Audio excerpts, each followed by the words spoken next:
ruiné nos économies et qui nous a aspiré toutes nos forces vitales alors qu'on n'a pas encore fini de payer. Que faut-il faire devant la violence de la dette?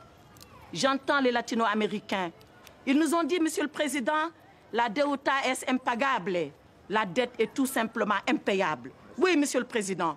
Elle est impayable parce qu'elle est illégitime. Elle est impayable parce qu'elle est violente. Elle est impayable parce que tout simplement, elle est insoutenable. À la violence de la dette vient s'ajouter le bradage de nos biens publics, de nos services publics, de nos services sociaux de base, la privatisation. Après avoir privatisé la santé, alors que entre juin et septembre 2005, 42 000 personnes sont mortes du choléra, cette maladie du Moyen-Âge qu'on croyait à jamais éradiquer de nos villes et de nos campagnes. Mais qu'on n'aille pas plus loin, Monsieur le Président. Ici, dans cette chambre, gît et gémit un malade. Entendez-vous sa complainte? Elle m'est parvenue aux oreilles et nous privatisons la santé. Ce n'est pas fini. On privatise l'éducation.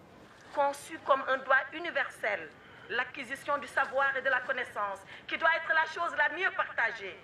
Pendant que 2/3 de nos enfants sont analphabètes, on nous demande de payer pour acquérir le savoir et la connaissance. Ce n'est pas fini, Monsieur le Président. On a privatisé, on a bradé nos services publics. Comment privatiser l'eau, Monsieur le Président? Le Djoliba, le Sénégal, le Zambèze, le Limpopo, nos fleuves privatisés avec nos contes, nos légendes, nos traditions enfuis dans les courants, dans les rivières et dans nos lacs. Cela n'est pas admissible.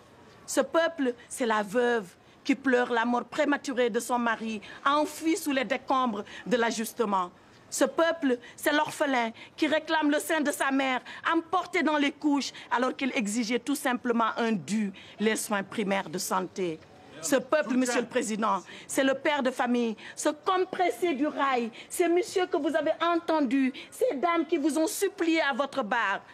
Le père de famille qui a vu son autorité, qui a vu son influence, qui a vu sa dignité diluée et emportée par un licenciement injuste. Ce peuple, Monsieur le Président, c'est enfin Zégué Bamba. Avez-vous, Monsieur le Président, entendu la complainte de Zégué Bamba? Ce paysan qui vous dit, mais pourquoi comme alors je ne sème pas? Pourquoi quand je sème je ne récolte pas? Et pourquoi quand je récolte je ne mange pas? C'est cette Afrique, Monsieur le Président, qui vous demande dignement, humblement, modestement, mais légitimement justice, Monsieur le Président. Alors vous la lui rendrez, sa justice à l'Afrique. Vous la lui rendrez, non pas en condamnant la Banque mondiale, non. Vous la lui rendrez tout simplement, Monsieur le Président, en renvoyant la Banque mondiale, le FMI, l'OMC, le G8, tous leurs affidés et leurs complices à leur mission première, celle-là qu'ils n'auraient jamais dû oublier et qui met l'homme comme finalité de toute action humaine. Il vous appartient, Monsieur le Président, vous, par votre plume, qui rendra la décision.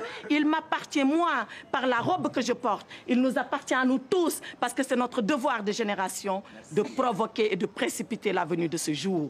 Car il y va de l'équilibre du monde et de l'avenir de l'humanité.